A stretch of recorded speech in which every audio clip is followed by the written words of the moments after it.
Praise the Lord, सबको जय मसीह की। कैसे हैं आप लोग? परमेश्वर ने आज का दिन दिखाए, परमेश्वर को बहुत बहुत धन्यवाद देते हैं। वचन के लिए प्रार्थना करेंगे। महान अनुग्रहकारी पिता परमेश्वर दयालु सर्वशक्तिमान मेरे यीशु मसीह, आप जैसा कोई नहीं। वचन पढ़ते हैं, गहरी और भेद की बातें बताएं और आपकी महिमा प्रकट होने पाए।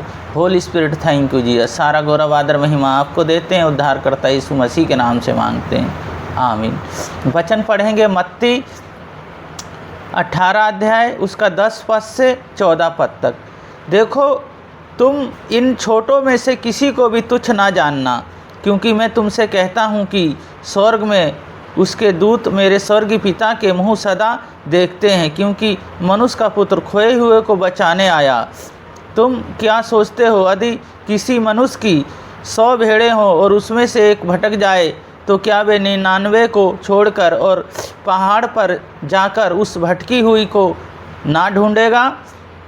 यदि ऐसा हो कि उसे पाए, तो मैं तुमसे सच कहता हूँ कि वह उन 99 भेड़ों के लिए जो भटकी नहीं थी इतना आनंद नहीं करेगा जितना कि इस भेड़ के लिए करेगा।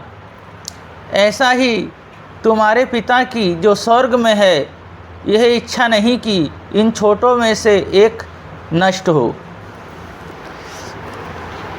यीशु खोए हुए को ढूंढने और उनके पापों से उद्धार करने के लिए आए। पहली बात, पाप। जिस तरह इस संसार में रहते हैं और आदम और हव्वा से जितने भी जन्म लिए, जितने मनुष्य इस पृथ्वी पे आए, सब उससे जन्म लिए और उन्होंने पाप किया और परमेश्वर की महिमा से वो लोग रहित हो गए।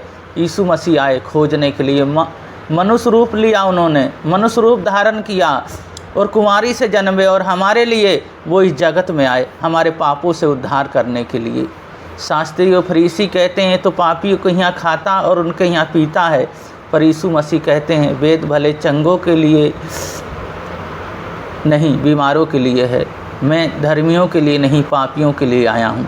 तो हम यहाँ देखते हैं यीशु मसीह कहते हैं यदि तुम्हारी 100 भेड़ें हों और उसमें से एक खो जाए, तो क्या तुम 99 को छोड़ के उस भटकी हुई को ना ढूंढो?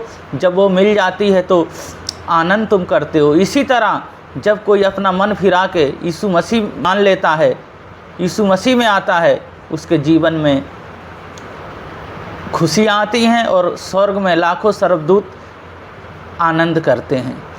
तो हम यहाँ देखते हैं दूसरी बात, खोए। हम खो गए थे, हम गुम गए थे, पर यीशु मसीह ने हमें खोज लिया। हम पर दया किया, उन्होंने हम पर अनुग्रह किया, जो हमें उन्होंने खोज लिया। और तीसरी बात है, हमारा उद्धार हुआ।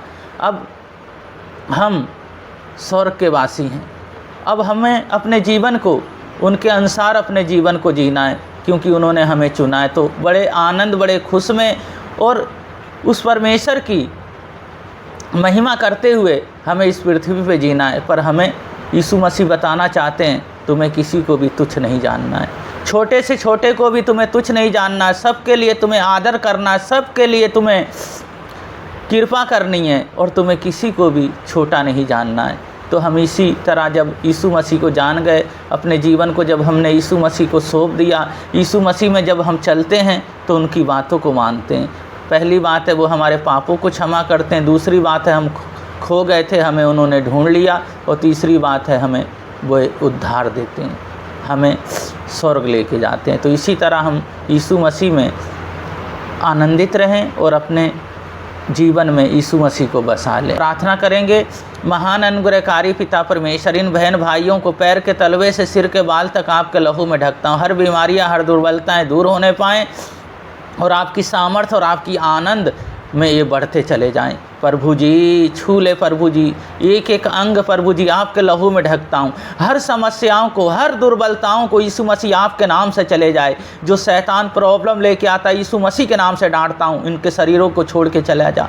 प्रभु जी आप चारों तरफ जिनको सहायता मदद करें और इनके साथ साथ रहें। और मेरे यीशु मसीह जहाँ भी जाते हैं, चाहे कर्ज है, चाहे प्रभु जी मैरिज होना है, सब में सहायता मदद करें। इनके घर, इनके फैमिली, कुटुंब, सबको मैं आपके हाथों में सौंपता हूँ। पिता, पुत्र, पवित्र आत्मा के नाम पे आशीषित करते हैं। उद्धारकर्ता यीशु मसीह के नाम से मांगते हैं, आमीन।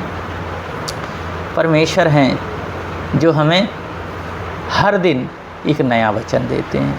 उस वचन को क्या करना है, हमें थामे रहना है और उस वचन के अनुसार हमें जीवन में जीवन जीना है। जब हम वचन के अनुसार जीवन जीते हैं तो परमेश्वर हमें आशीष और खुशियों से भरते हैं। परमेश्वर आप लोगों को बहुत बहुत आशीष दें। सबको जय मसीह।